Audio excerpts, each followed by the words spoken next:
Bonsoir chers leaders, comment vous allez? J'espère que vous allez bien. Aujourd'hui, nous allons apprendre la théorie Is et Y. Tout ce qu'il faut savoir sur la théorie Is et Y. Explications et caractéristiques. Théorie Is et Y symbolisée par des flèches à contresens. La politique de gestion du personnel occupe une place prépondérante dans la productivité et le développement d'une entreprise. Pour définir cette stratégie de management, les ressources humaines disposent de nombreuses études, dont la théorie Is et Y. Qu'est-ce que la théorie Is et Y? Théorie Is et Y définit deux profils de travailleurs diamétralement opposés au sein d'une organisation. La catégorie Is, réfractaire au travail, supposera une autorité centralisée. La catégorie Y, plus investie dans l'intérêt de l'entreprise, tablera sur une politique participative, basée sur une observation empirique des modalités d'organisation.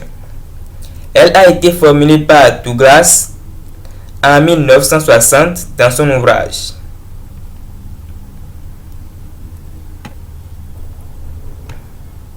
Quelles sont les différences entre la théorie Is et la théorie Y?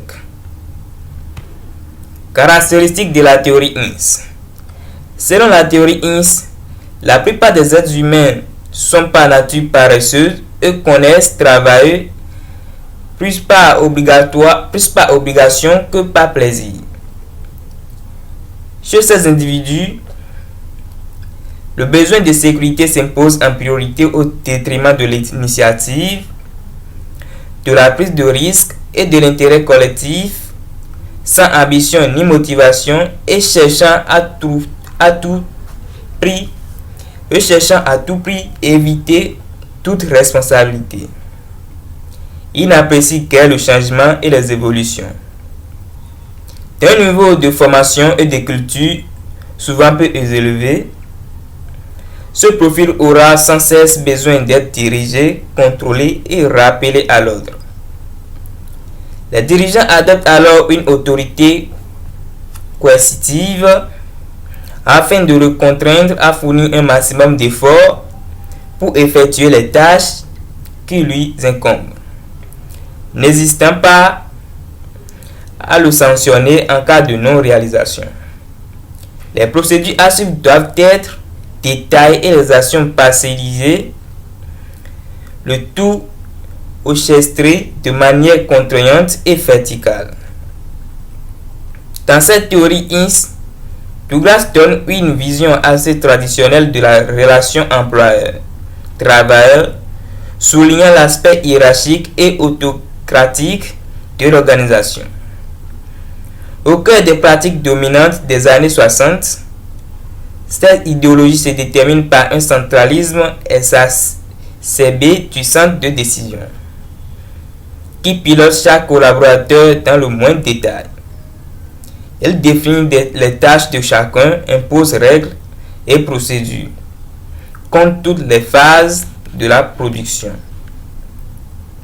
Le mode de communication interne obéit à cette autorité hiérarchique. Celle légitime dans l'organisation, source d'incréments sécurisants et paternaliste aux yeux de l'effectif. Dans ce cercle vicieux, les règles sont strictes et les contrôles sévères, étant donné que l'employé est considéré comme travaillant le minimum et faisant preuve d'une totale passivité. Mais au revers de la médaille, cette forme d'autorité s'avère souvent mal supportée et acceptable par le personnel, ce qui ne fait que nourrir l'aversion au travail. Autre inconvénient, ce genre de management partit d'un absentéisme récurrent, d'un turnover préjudiciable au bon fonctionnement de l'entreprise, sans oublier le coût social relativement important. En outre, les conflits internes sont légion, ce qui ne fait qu'alimenter ce cercle vicieux de non-motivation, non-implication et politique arbitraire. Par exemple, prenons le cas d'un employé d'une entreprise lambda au management autoritaire. Le salarié est soumis aux prescriptions et aux contrôles sévères. Se caractérise par un comportement passif, l'absence d'initiative, à la fuite devant les responsabilités. Autant d'attitudes qu'il conforte les dirigeants à opter pour un management centré sur la théorie NIS. Caractéristiques de la théorie Y. Selon la théorie Y de Douglas, les êtres humains manifestent au contraire une aptitude naturelle et psychologique au travail.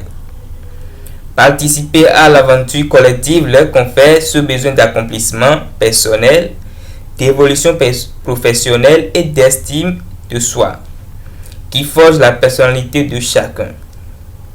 Cette théorie démontre que l'effort physique et intellectuel sont librement consentis, l'initiative manifeste, la créativité et la responsabilité de mise. Tout aussi prédisposés au travail qu'au loisir et au repos, ces employés sont souvent preuve d'ambition, de sérieux et d'investissement personnel au service de l'entreprise. D'ailleurs, dans des conditions contrôlables, le labeur accompli volontairement se révèle source de satisfaction ou d'épanouissement personnel au même titre que professionnel. Désireux d'apprendre et de développer ses compétences, le travailleur n'aura nullement besoin d'être contrôlé ni sanctionné pour atteindre ses objectifs. Exerçant lui-même une certaine forme d'auto-autorité, critique envers ses propres résultats. De même, ils font preuve d'imagination et d'ingéniosité problématique organisationnelle pour résoudre les problèmes ou les problématiques organisationnelles. En résumé, l'employé Y illustre à la perfection l'allégorie de l'humain se développant grâce au travail réalisé. Or, dans les conditions de la vie industrielle moderne, le potentiel intellectuel de l'individu n'est employé que partiellement. Alors, éviter les responsabilités, manquer d'ambition, accorder trop d'importance à la sécurité, ne serait-ce pas les conséquences de l'expérience et non les caractéristiques innées de l'individu. L'organisation Y consiste donc à décentraliser les responsabilités et à déléguer les fonctions. Avec le management participatif, l'autorité n'est plus verticale mais horizontale.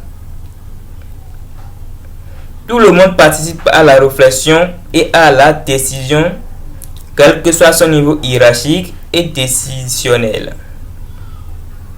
Chaque employé s'auto-dirige, s'auto-contrôle dans la mesure où il se sent suffisamment engagé et solidaire de l'équipe pour atteindre les objectifs. Dans le cas d'un engagement limité, ce degré d'investissement se révélera moindre. La direction doit donc avoir la capacité de déterminer et d'évaluer ce degré d'engagement pour déterminer quelle politique de ressources humaines mettre en place. Ce dispositif vertueux contribue à une organisation dynamique, fonctionnant sur des principes de confiance, de délégation et de responsabilisation. Le personnel se sent alors plus impliqué, plus motivé, considéré et fait preuve d'efficacité et de qualité dans la réalisation de son travail. Le climat peut toutefois apparaître moins sécurisant pour quelqu'un, mais s'avère finalement plus valorisant pour la majorité. Pour imaginer cette théorie Y, on pourrait dire qu'elle consiste à apporter l'excellence par la motivation du personnel et à permettre à certains employés ordinaires d'effectuer un travail extraordinaire. En conclusion, non seulement l'individu éprouve ce sentiment d'existence, de reconnaissance ou de réalisation, mais l'entreprise a tout y gagné, peu d'absence, de très rares conflits, l'attirance de profits recherchés, la rentabilité et la croissance. Par exemple, prenons le cas d'un employé d'une entreprise lambda au management participatif. Le salarié espère une liberté d'action et est capable d'exercer son propre contrôle. Son comportement se caractérise donc par une implication et un travail de qualité. Il fait montre d'initiative, de réactivité et n'hésite pas à endosser responsabilités et risques afin d'assurer la réussite d'un challenge commercial. Collaboration, délégation et efficacité sont bien les clés du développement de l'entreprise et de l'épanouissement de son personnel. Voici tout ce qu'il faut savoir sur la théorie Is et Inglet.